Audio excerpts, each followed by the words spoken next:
Hello, everyone. It's Friday. That means it's Chat with Mac. We're glad for you to join us. For those of you that are loyal watchers of what we do here, we appreciate you. And for you to what we do, welcome, welcome, welcome. Nadeem, how's it going, sir?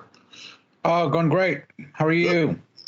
I'm good. I'm kind of concerned, actually. However, this whole Robinhood thing is it's a little bit much. For those of you that don't know, Robinhood recently, and I use Robinhood a lot, so this doesn't make me happy.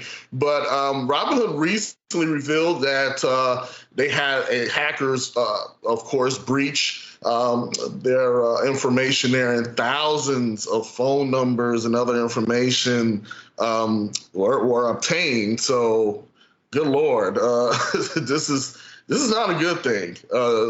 What's your thoughts on this, Nadine? Because I know you probably have some thoughts, being that this is a financial institution. This can't be good. Yeah, so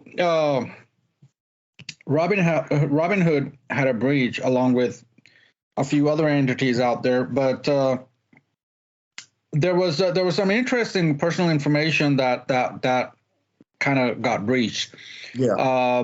And date of birth, zip code, those kind of things. But then for a subset of users, extensive records got breached. We don't know what extensive means. It might have a lot more info than you would want in the public realm. So it's an extreme risk to business and individuals. And actually, I think the riskometer is pretty much all the way to the top. So extreme risk for everybody who uses Robinhood. I use Robinhood myself. I'm not a big investor type person. I only have a few stocks that I just bought them and I keep reinvesting whatever it makes, and it, so. I guess we should make sure that we have multi-factor enabled. We should change passwords. Yeah. The best thing, I think, the lesson out of this is don't reuse or recycle passwords.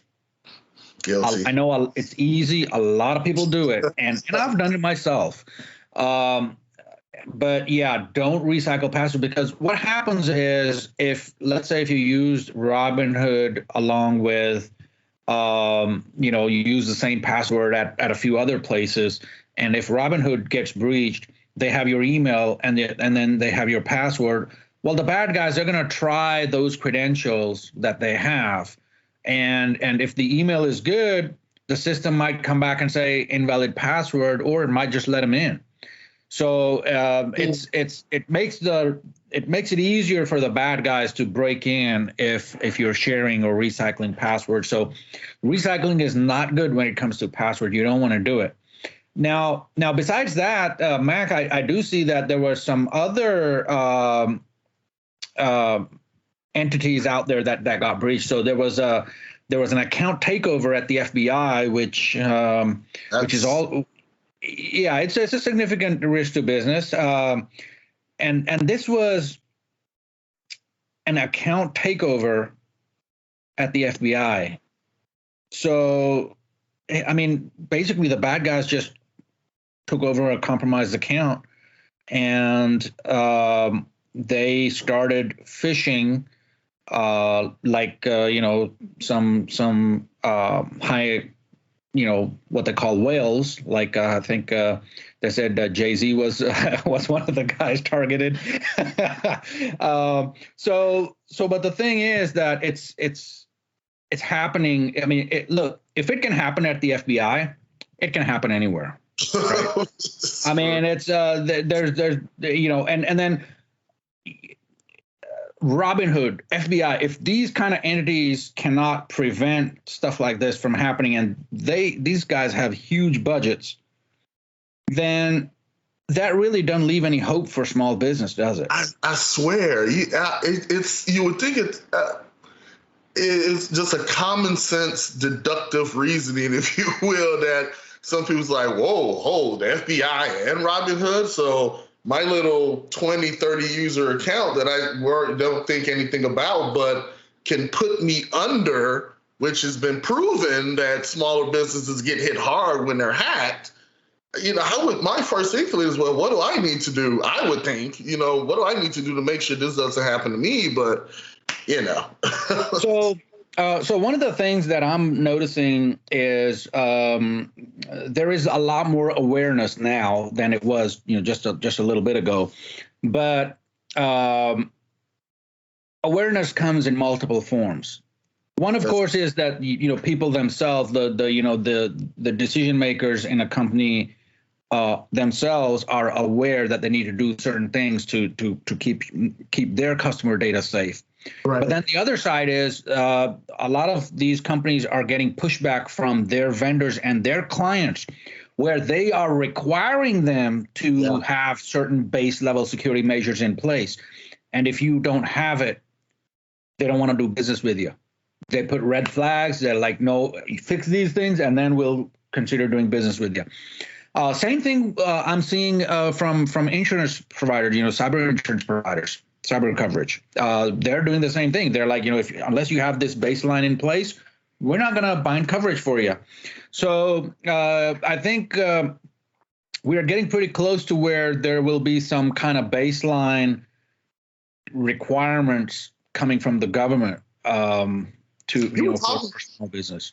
You were talking about that, and I really wanted to, even though I know, you don't have a crystal ball, so it's not like as if you can see what those baseline rules would be, but I was like, I wonder what Nadeem thinks could possibly be some of the things that the government, just if you were sitting in that place, what you would say, hey, this needs to happen in order for, Yeah, so NIST always, is the organization that has these baselines, these, minimum requirements or their security requirements. And so, pretty much most of the standards are based on the NIST guidelines, and you can search for NIST security guidelines, and you can publicly, it's public information. So you can look at what those are. But I think pretty much most requirements right now, like, PCI compliance, HIPAA compliance, and all these other compliances, they are a level above the minimum NIST requirements, right? So they take the minimum NIST requirements, they make a few changes to it, and there's a few areas where they require more. But I think if the government does start to implement something, it's going to be more to secure consumer information. Yeah, it's kind of like what they did in Europe. So it's going to be more geared towards protecting consumer information. And if you look at the NIST guidelines, that if you follow the NIST guidelines, then that should be your minimum standard, and that will give a good level of protection for customer information that you are keeping. Of course, the best place to be in is not to keep any information at all, but then sometimes it's hard to do business without any information, right? So you have to have certain information. I mean, like even us. I mean, so we have a lot of info. However, we have to have like contact info for customer points of contacts, things like that. So we just can't do business without points of contact, and sometimes that's all what the bad guys are looking for. An example is, a bad guy would want to find out who the owner of a certain business is so they can target that one person. So basically it's spear fishing as opposed to, throwing a wide net. They're just going in with a spear and they just want that one person because they know that one person is the owner of, one or two businesses, and they want to target that person because they know that person has a much higher net worth compared to, somebody who's not operating or running a couple of businesses. So it's always, those are, things that are always targets. For MSPs, it's they're an even bigger target because most of the times the MSPs have keys to the kingdom. When I say MSPs, I mean managed service providers. So basically your IT service providers, they usually have access to customer equipment, servers, whatever have you. So if they get breached, the bad guys get access to a bunch of different customers. So those are some good targets for the bad guys as well. And that's what we've noticed this year. SolarWinds, Kaseya, and a few other breaches that happened. The guys were focusing on these platforms because they will give them access to multiple customers, multiple industries in one fell swoop. So those are good targets for the bad guys. But these things are only getting worse. You would think that by now we would have reached a plateau, but I don't think we've reached a plateau yet. 2021 has been one of those weird years. Maybe we are close to the peak now. I hope we are. but the problem is there's still a lot of surface area that is not protected. And by surface area, I mean businesses. There's a lot of businesses out there that are not protected, that are not following guidelines, that are, and the mentality is, I just log into this one machine to get remote access just because it's convenient for me. And so what if I use my same password that I use at 3 other places? It's okay. I mean, nobody wants to attack me, right? Well, that's where you go wrong, because it's not a matter of that people are targeting individuals. It's a matter of there is a bot network running out there scanning just machines, and it can go through thousands of machines, right? So it's just scanning to see what machines are out there listening. Once it finds them, it flags them, and then the bad guys start to look at, now we know there is certain machine listening at this port, at this IP. So they have the address. Now all they got to do is go at the door and try to knock. And a lot of times when they try to knock, the door is already open. They knock and the door opens, in they walk. I mean, it's just like that. The analogy is just like that. And, so what if it's virtual, if it's logical, if it's not physical? It's the same thing. And a lot of times people don't understand that. People think that, oh, no, there's nothing on my machine that anybody would want. Well, there's always stuff on. It doesn't matter if it's an iPhone, iPad, computer. If you're 20 years old or 80 years old or 180 years old, it doesn't matter. There's always stuff. If it's like forensic evidence, right? If you use any kind of digital anything, there is always some breadcrumbs left behind. And that's what these bad guys are looking for, are the breadcrumbs. So keep that in mind. Protect yourself. Check your cyber coverage. If you have, if you're using your general liability umbrella policy, you need separate cyber coverage. You need separate insurance just for cybercrime. And do your assessments. I mean, once a year, just do your assessments. It's easy thing. It's something that's not gonna. Let me put it this way. It's not even a small. It's like less than 1% of the cost of a breach. That's true. Why wouldn't you just do it? That's true. I mean, less than 1% of the cost of a breach. And a lot of times it's in points. It's not even a full percent. It's in points. Like that breach that happened at the pipeline. If they had just done assessments and enforced their policies, that would have been less than, I think somebody came up with 0.8% of the cost of the breach. It's like, come on, guys. Yeah, it's good to be frugal, but this is ridiculous. I mean, it is. It really is. I mean, it's really ridiculous. If there was a stronger word that I can find, the importance of these assessments. And I keep saying, people just don't understand when Nadeem does these assessments, and just to hear the amazement, if you will, coming from the voice of the owner or who have you, that flat out didn't know certain things that are brought out. Like, we didn't know this. This is here. This is the problem. I didn't know that. I thought I got this fixed. And it's a lesson. I forget. I think it's $500 or something like that for the assessment. But for the year, just to make sure that you don't lose everything that you've worked so hard for in one fell swoop because the bad guy's been able to get in and take 80. And there's, I'll give you an example. Even if the best, I mean, even if we are doing if we are maintaining your IT, we still do assessments. Like a lot of fixed cost customers out there, we do the assessments for them on an annual basis. Yeah. Not that they ask us for it. They don't even care. They don't even want the report. It's because we want to make sure that the business is giving us the right information so we can implement the right policy. Yeah. An example is, let's say one of the departments let go of a person and they never did let IT know. Now that account is out there. When you do the assessment, you will see these user accounts have not logged in for a long time. That's a red flag. You will not know. I mean, how are you going to go through, like say you have 100 users. You're not going to go through 100 users and try to figure out who logged in when. The assessment will tell you, and it'll be quick. It'll be automatic. It'll just show you these are the users who need your attention. I mean, it even shows you in red color. Anything that's red is bad. Fix that. So that's why we do it, because we want to make sure that we are getting the right information from business to make sure that the IT is following what the business wants to do and keeping everything secure. It's not like we're not blaming anybody. It's just that, things happen.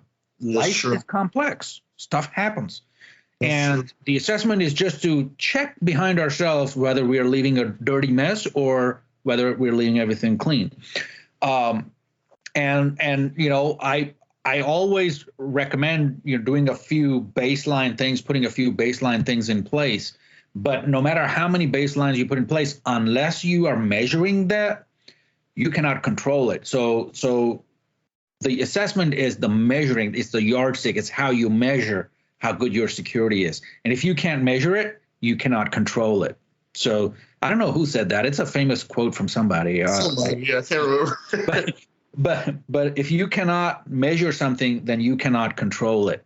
And the assessment is just that, to measure security.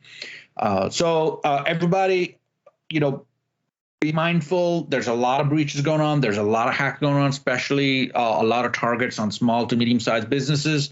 Yeah. Get your assessments. It's getting close to the end of the year. I know everybody's busy on their 2022 business planning and stuff, but this stuff is important. Go ahead and get this done. If you have IT people already there, if you have your own internal people or an external party, whoever it is, get an assessment done. And if you think that your IT admins are checking the boxes just to check a box so you can get that cyber insurance or you can do business with a customer, keep this in mind.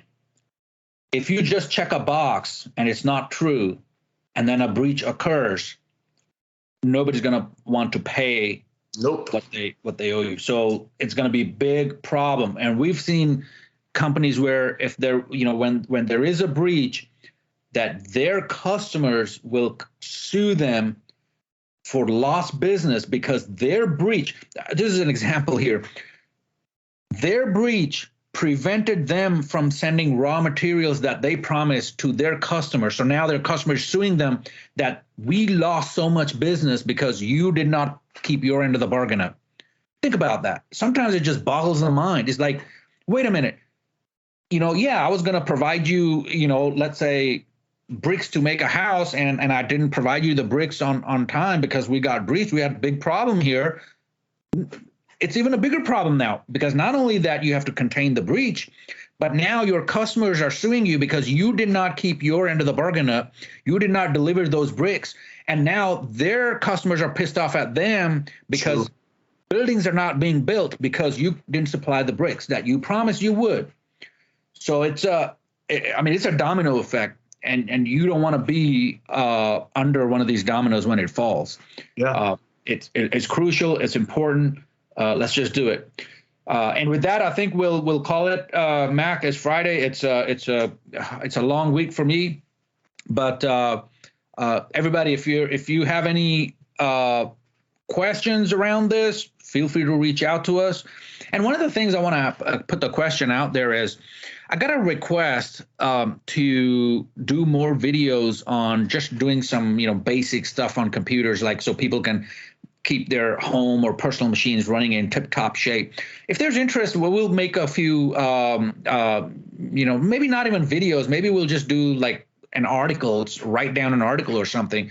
So if there's interest, let me know. We'll do something about that. Maybe we'll do it in our newsletter. Oh, that's a good idea. Maybe That's a we'll good do it in idea. the newsletter. In the Yeah. newsletter. Yeah, that's a good idea. Awesome. So yeah, let me know what you think if you want to hear about that. And Mac, you got anything else? That's it. That's it. Awesome. So everybody have a great weekend. And if we don't talk to you, have a happy Well, I think this is the last chat with that before Thanksgiving, isn't it? It is. Oh, well, happy Thanksgiving, everybody. Happy Thanksgiving, everyone. I'm going to be 10 pounds heavier next chat with Mac.